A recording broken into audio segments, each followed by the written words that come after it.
Robin Williams was an actor, a comedian. He made people laugh. It's because of him that San Francisco got back on the map in the 70s. He led their renaissance. Robin Williams played in a lot of different movies that you've seen. He had the gift to make people laugh. But although he had all these accomplishments, although he traveled the world, although he received all of these awards, he had an inner Pharaoh that nobody could see. Although he could make other people laugh, although he had the gift to bring people joy, he could not capture the elusivity of joy and happiness. He had an invisible disability. He took his life because of his invisible disability. Michael Jackson, one of the greatest entertainers that this world will ever see. Michael Jackson created music that transcended cultures, races, ethnicities, religions, classes. You can find everybody around the world who is fully aware of Michael Jackson. I'm bad.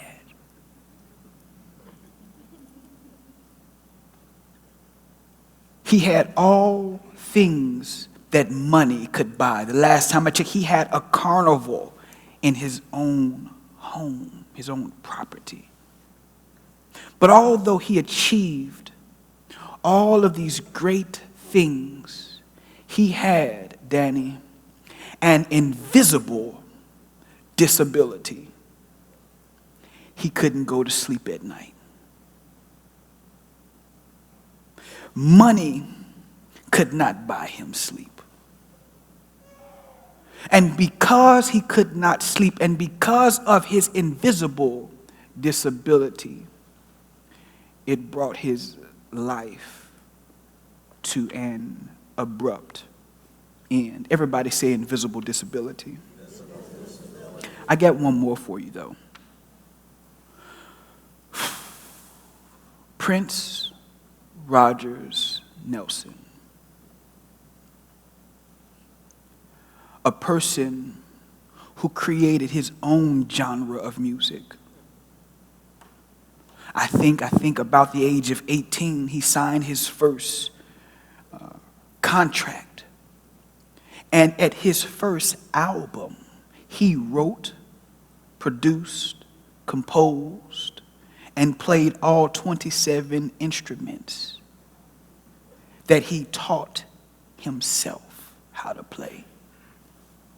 Prince, he achieved a lot of things, but he suffered from chronic pain because both of his hips had given him a chronic pain that you could not see. And his invisible disability, this pain that he had, you couldn't see because he wasn't walking around with a cane, or he wasn't using some assistive device. But it wasn't until he could not quell the pain, and the pain had reached such a feverish pitch that he had to now, his disability went from being invisible to becoming visible. Because when you don't address your invisible disability, when it goes untreated, when it goes unrevealed, when you conceal your invisible disability, eventually it will become visible. And so when it got too late, and he is now walking around with a cane, people started to wonder, what can I do for you? But it was too late. He had an invisible disability. He had a pain that you could not see. And people tend to believe only what they can see. If they don't see it, it doesn't exist. But according to the 2002 census, I'm going to have to read this because I want to make sure it's correct. It said 96% of Americans, or people in America who live with an illness, live with an illness that is invisible. I'm going to say that again because you didn't capture it. 96% of people who have an illness, who have a pain, who have experienced trauma, who are hurting, and you can't even see it. It went as far as to say 1 out of 2 people you meet is suffering from something that you cannot see. Everybody say invisible disabilities.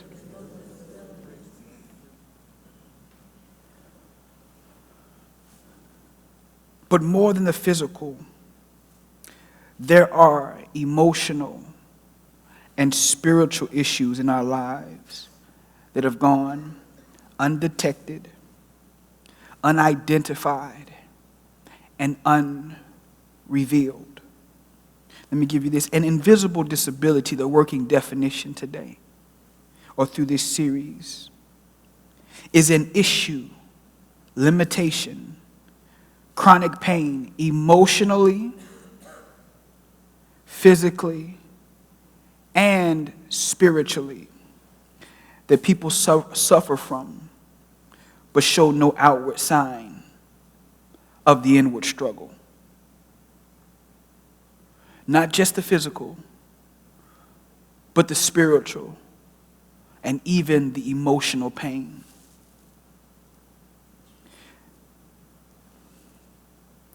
People with invisible disabilities usually seek, this is what I read, they usually seek to conceal or ignore what they're feeling, what they're experiencing, what they're going through, although it significantly impairs their daily living. I just got to set the series up for you. You know, we began this spring talking about emotional spirituality, talking about the fact that you cannot grow spiritually if you're not growing emotionally. I was supposed to show you some photos that couldn't get loaded, right?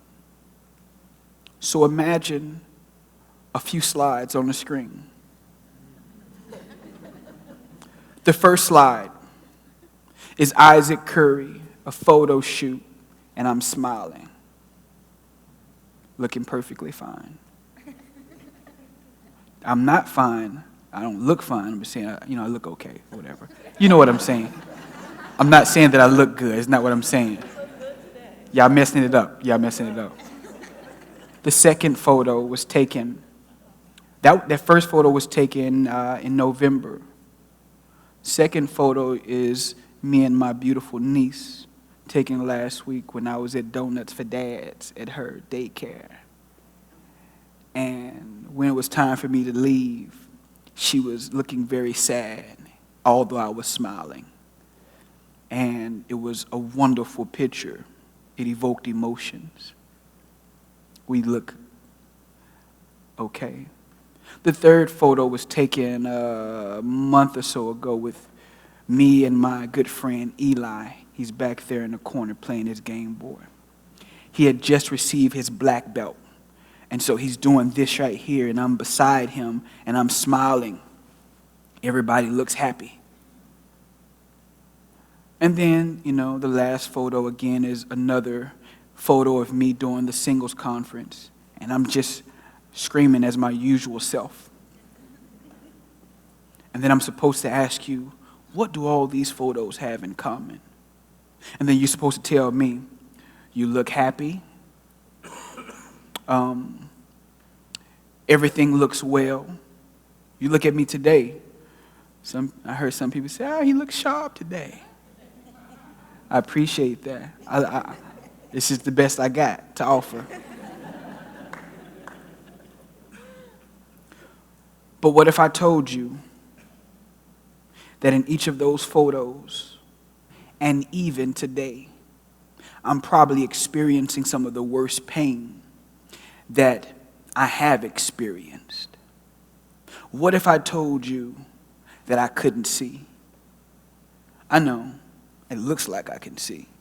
But what if I told you in each of those photos, although everybody was smiling, everybody was happy, that not only could I not see, but when I opened my eyes, what if I told you that I seen 2 and 3 of everything? What if I told you that because of that, I have a migraine headache and that I'm sensitive to light? What if I told you that my ophthalmologist had to remind me that when I can't see, my body tries to reimburse or tries to make sense of it by spending 75% of my energy just to try to see a little bit? That's why you keep being so tired, he reminds me. What if I told you that while experiencing these pains, that I often go through a funk, but you don't know it? And then I have to be at the very precipice of depression and sadness because every time I blink, everything is haywire. What if I tell you every time you see me do this is because it gives me probably 1 millisecond of clarity before it all goes back to blur? What if I told you that it's extremely dangerous to drive, although I do, just to get to point A to point B? Because I'm suffering from something that you cannot see. I know you see the nice suit. I know you see a freshly cut hair, a lined beard. I know it needs to be cut, but I still have it. So what if I told you that I wear glasses not because they help me see better, but because I wear them because I try to keep you from seeing what's going on with me internally? What if I told you that I wear these glasses because I don't want you to see the dysfunction going on in and with my eyes? So my initial reaction, the pastor's initial reaction, is to avoid displaying weakness because of an invisible disability. I'll just talk about myself today. That's how we'll do it. But what if I told you that I want to appear normal, so in order to appear normal, I try to normalize my dysfunction? So I overcompensate with the clothes that I wear. I overcompensate on finding some glasses, trying not to get prescription in them, and find some tint so that I can wear them, not because it looks good, just because it will keep you, when you're talking to me, unable to see what's really going on in my life. Invisible disabilities, in case you didn't know what we were talking about. We have a lot of Christians inside of the church who would much rather normalize their dysfunction than to reveal what they're actually going through. I'll say it again, you don't have to like it. It's not just me, but I want to believe in my heart that the church is filled with many Christians who have something going on in their heart and their mind. But what they would much rather do is to appear normal by overcompensating and trying to normalize the dysfunction so that they can appear normal. And so because we would much rather normalize our dysfunction and to conceal our invisible disabilities, we eventually arrive at a place where we can no longer conceal the invisible disabilities and they become visible, or rather yet, they begin to leak on other people. We got a lot of people leaking on other people. This is what the Bible says. Now Naaman, captain of the army of the king of Aram, was a great man with his master. He was highly respected because by him the Lord had given victory to Aram. The man was also a valiant warrior, but he was a leper. That's the only verse I want to focus on. Naaman was a valiant warrior, but he was a leper. But though he is smiling, he is suffering from an invisible disability. Just follow me. But though he is a great man, he has favor with the king, and he is now a general in the Aramean army. He is wrestling with something that nobody else can see. Follow me. But though he is a captain in the army, leading people to war, he has the world war going on within himself that nobody else can see. He's suffering from an invisible disability. But see, when I look at the text, let me help you.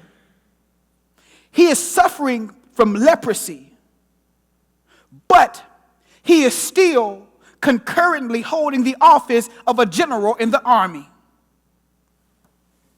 Let me try to make this make sense. He has leprosy, but he is also the general in the army. Something in the picture, something in this milk isn't clean. He has leprosy, which means that it is a skin disorder, a skin disease where a person begins to develop these white patches all over their skin, beginning with their feet, their earlobes, their face. And these sores begin to develop pus. Highly contagious. And according to Leviticus, it teaches us how to deal with people who have leprosy. Number one, when you have leprosy, you must go and see the priest. And the priest will look and he will examine your entire body. Although your hair begins to turn white, the hair on your body begins to turn white. And when the priest looks at you, he then will now pronounce you unclean. When you are a leper, they have now created a colony outside of the city where only lepers can reside. Because they cannot be inside of the city because they're ceremoniously unclean and nobody can come in contact with them when you are a leper. When you are a leper, you're outside of the colony, you're isolated, and they usually will position them somewhere close to the dump so that they could find food on their own. When you are a leper, You're ceremoniously unclean. So now that you're a leopard, you cannot enter into the temple. Therefore, you cannot worship. So not only are you a leopard, but you can't even worship your God because of leprosy. And now that you have leprosy, if you enter inside of the city, you have to be at a distance from everybody according to Scripture. And when you walk, you have to cover your mustache, you have to bow your head, you have to tear your clothes, and you have to scream always, unclean, unclean. You have to walk slow, you have to bow your head, you have to tear your clothes, and you have to cover your face, and you have to let people know that you're unclean, and they know that a leper is coming. Rewind. My Bible says that he is a general in the army, comma, but he is a leper. How can he have leprosy? And how can the king and the army be fully aware that he has leprosy, but he is allowed to be in the army? I want to believe in my sanctified imagination that he spent a lot of resources, a lot of energy, a lot of money hiding and concealing what was going on the inside. He's leading a people, and he has favor from the people, and God has had favor with him, but he has something going on, and he wouldn't allow people to get too close to him. He had his barriers up, although he was leading people, and they didn't even know that he was suffering from leprosy. You're dealing with something, you're smiling, you got nice clothes on, you got a nice job, you've done a whole lot, but you're dying on the inside.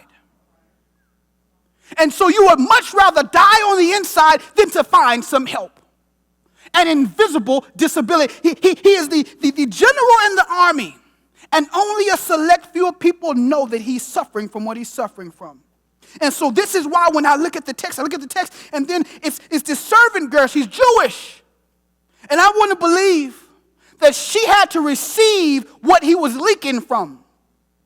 Because he spent so much time concealing what he was going through and performing and acting like he was okay, that when he got home, she had to receive the butt of it. She had to deal with all of the pain, all of his attitude, all of the pride, all of the anger. And so now when he gets home, I wonder what the people are like when they live with you. So now he gets home. And she got so tired of dealing with what he was going through that she had to go to the wife and say, listen, we need to get him healed. I'm serving him, and I don't know how much longer I'm going to be able to serve him, because he's going to kill me. I'm going to kill myself. I know a man that if he heads to Samaria, this prophet will be able to heal him. And the wife went to him, and the wife went to him and said, listen, your servant girl is tired of the stuff you're putting her through. I know what you're going through. She knows what you're going through. The king of the Aramean army knows what you're going through. But the people you're closest to, although they think they're close to you, you're still hiding something from them. We need you to get to Samaria. And so the Bible says that he now goes to the king and says, King, listen, somebody came to me, my servant, thus and thus said, this is what I need to do. So I want to go and get healed. And the king said, okay, I'll give you all the resources. He gave him so much money, which showed the value of who he was, Naaman. So much money to give to the prophet who didn't receive it. And he gets there, and the prophet tells him what he tells him, but he didn't want to receive that. Eventually, he gets healed. And then he begins to believe in Jesus. Most people believe that leprosy is a skin disease. But let me help you. Leprosy is not a skin disease. You see, the aftermath of the fruit on the skin, but really it's the bacteria that is attacking the nervous system, something you cannot see.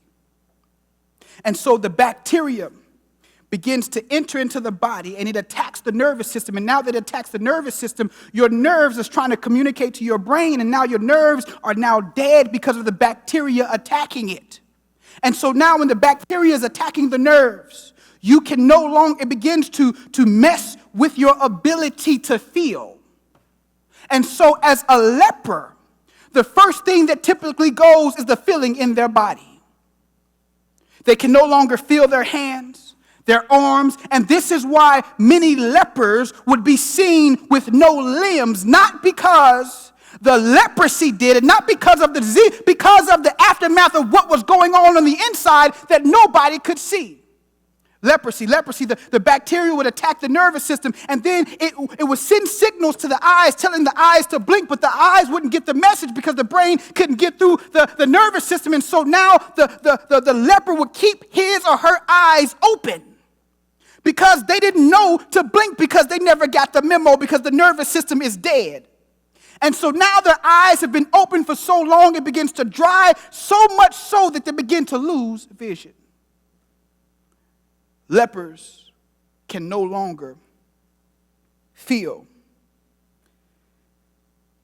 There are too many believers who have literally lost their nerves, their ability to feel. I know. You don't have leprosy. I get it. But I want to believe that many of us suffer from a leprous mindset. This is why,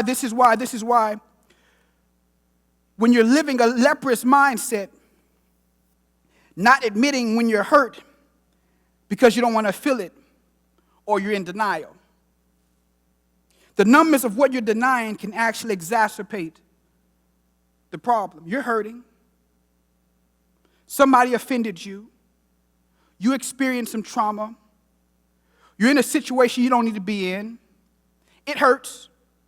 But you don't want to acknowledge the pain.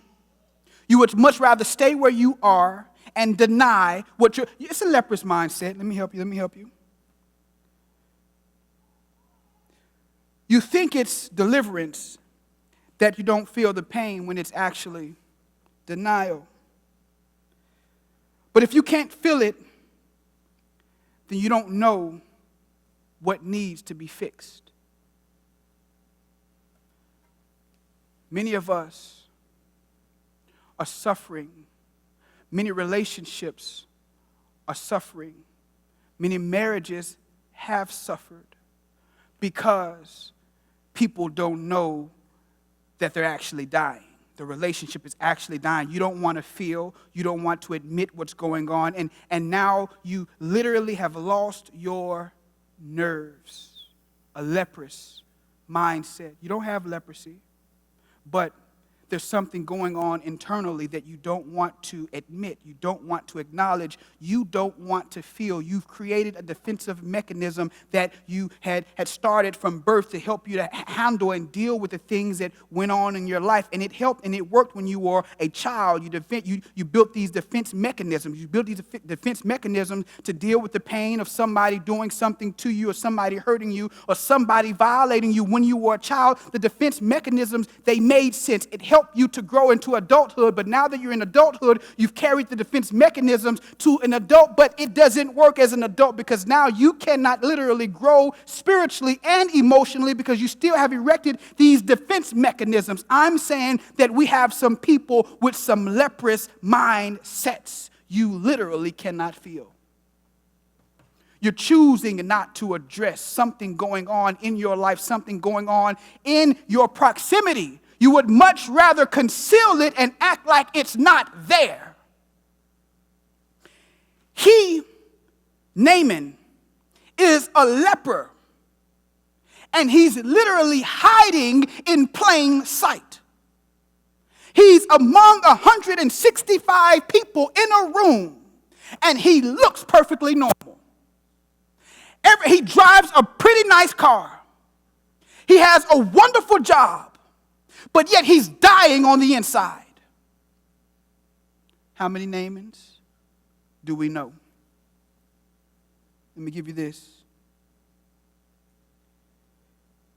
3 causes of a leprous mindset. Very simple. Number 1, is avoidance. Avoidance. Avoidance. Naaman in this passage avoided. He didn't just get handed the general. He had eventually become a general. He spent time with his issues, but he didn't deal with his issues. And how you develop a leprous mindset is by avoiding the truth of what's going on in your life right now.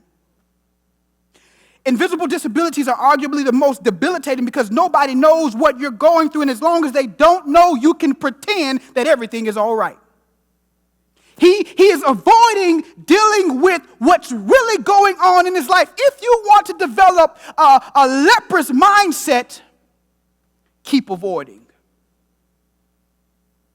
Avoidance. He's a general in the army, and he's leading people, and he's going through, but he has something that he would much rather put on more clothes, more makeup. He would much rather put on things around his head and around his neck. He would much rather keep putting a lot of, he wants to hide. He doesn't want to deal. Keep avoiding what you're going through and how you truly feel. Avoidance. The second thing of how one develops a leprous mindset. It's a word called impression management. Impression management. I was going to entitle the message Impression Management. It's a very powerful word. Let me read it to you. It's a term that psychologists use to describe someone who pretends. In other words, impression management is the active self-presentation of a person aiming to enhance his or her image in the eyes of other people. Spending more of your time trying to convince people that you're better than what you really are. Impression management is that I'm trying to enhance my image so that you can receive and accept who I am. Avoidance. I don't have to deal with it, but although I'm not dealing with it, I need to dress myself up so that you can accept who I am, although that's not really who I am. Impression management. And he said, it's when you teach yourself how to create a falsified perception of who you are and what you're going through. Falsified perception. Because Naaman is perpetuating strength. He's in his position, he's perpetuating that he's stronger than what he is the general of the army, but yet he's dying on the inside. Impression management. Last thing, because when you avoid dealing with what you're dealing with, when you find yourself managing your impression,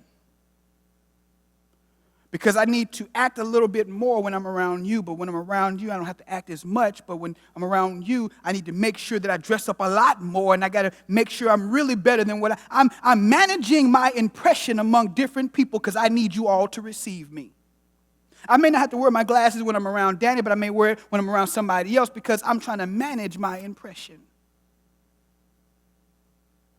But when you avoid how you really feel and what you're really going through, when you manage your impression, you perfect managing your profession or your perception, then you get to normalizing dysfunction.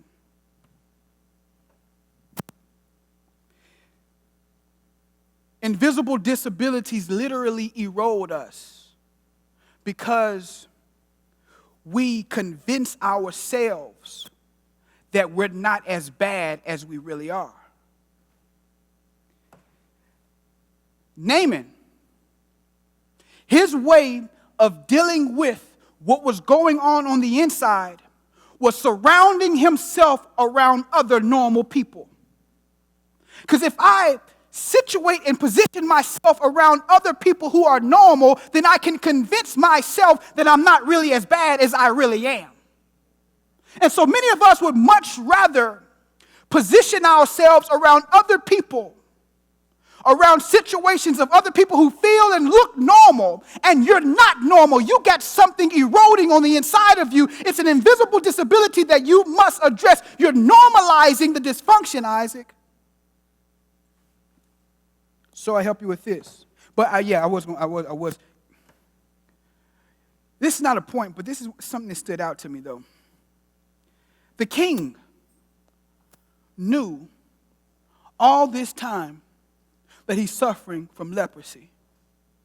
But the king ain't do nothing about it.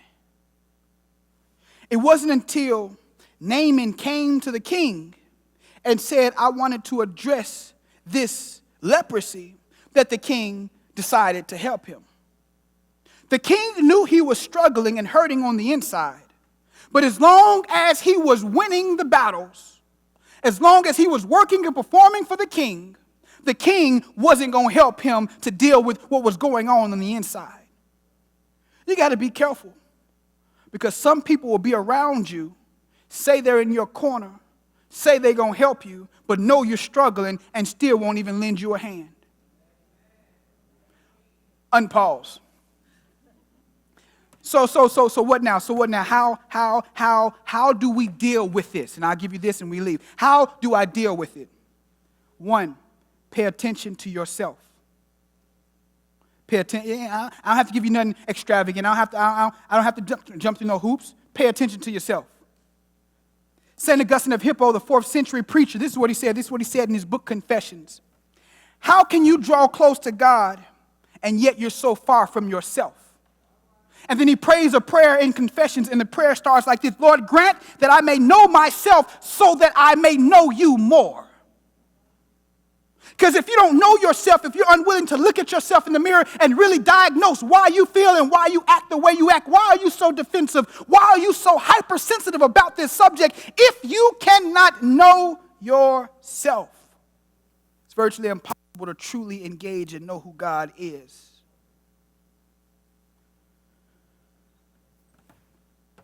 Second point. Engage your pain. What do you mean? Engage your pain.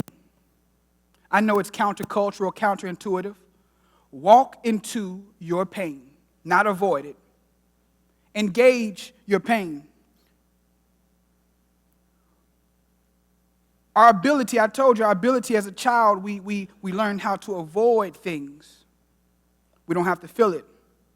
But now that you're an adult, you're still acting like you acted when you were a child, not trying to avoid things. You're sarcastic, you make things less than what they are. It's not a problem, it don't really bother you, and you know it bothers you, but you've taught yourself to lie to yourself that things don't really bother you, and you know they bother you, these mechanisms. But you have to engage why you feel the way you feel. Engage your pain. I told you this last year. I said buried emotions, they don't die. When you bury emotions, not only do they not die, they take root. The emotions that you are avoiding to deal with, when you suppress and you bury them, they take root. And the same things you're trying to avoid, they begin to bear fruit. The same thing that you're trying to avoid, the same emotions you don't want to feel have taken root, and you're still going to have to deal with them at some point in time. You can't bury your emotions. You got to deal with them. Last thing, what I do like about what Naaman did. Through all the things that he accomplished, he had to ultimately ask for help.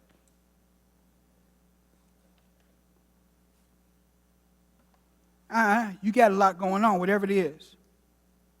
But you got to fix your mouth. You got to ask for help. He had to first accept what was going on the inside of him. He had to realize that he couldn't fix it himself. And then he had to get to a point where he had to go and seek help. He had to go to the king, and then going to the king, he had to turn around and get to the prophet. Yeah, he had some anger issues. Yeah, he had some pride going on. But yet he still had to come to a place where he needed to submit himself in humility and ask God to help him and to find the people to help him. You got some things that you're dealing with and things that we're going to talk about in this series. I can't wait to the next and the next and the next sermon. But you have to understand this one thing. If you don't ask for help, you can't receive help. If you don't engage how you really feel, if you don't take the time to stop trying to learn other people and trying to fix other people, why don't you deal with the fact that you feel you need to fix other people all the time? Learn to understand yourself and why you perform and act the way you act so God can really fix you and help you and allow you to get to the next season of your life. Invisible disabilities.